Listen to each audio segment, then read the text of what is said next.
Thank you for participating in my sensory. First, let's get a few things out of the way. Make sure your room is well lit.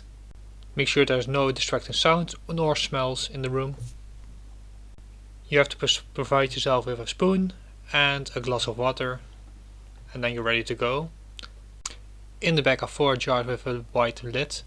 They all should have a number on it with a R and followed by 3 numbers. You also have 4 jars with a blue cap. They all have an S and followed by 3 numbers. And you have one big jar which says S standard. You also have crackers and a nice reward for afterward. Before consuming any of the samples, eat a piece of the cracker and drink some water to neutralize the flavor. You will grade 6 properties: the sweetness, sourness, thickness, creaminess, fattiness and stickiness.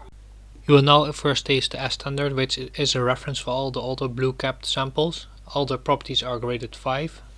When you move on to the next sample, you should drink water and eat a cracker. Now you will taste one of the blue capped samples, write down the number and taste the sample and compare it to the S standard. So if this sample is sweeter, then you should grade it higher than a 5. If it is less sweet, then you should grade it lower than a 5 for sweetness, and you do this for all the properties. After you're finished with all the blue capped samples, you will move on to the white capped samples. You don't compare these to the S standard anymore because the product is inherently very different. So again, you take a sample, write down the R and the number of the sample.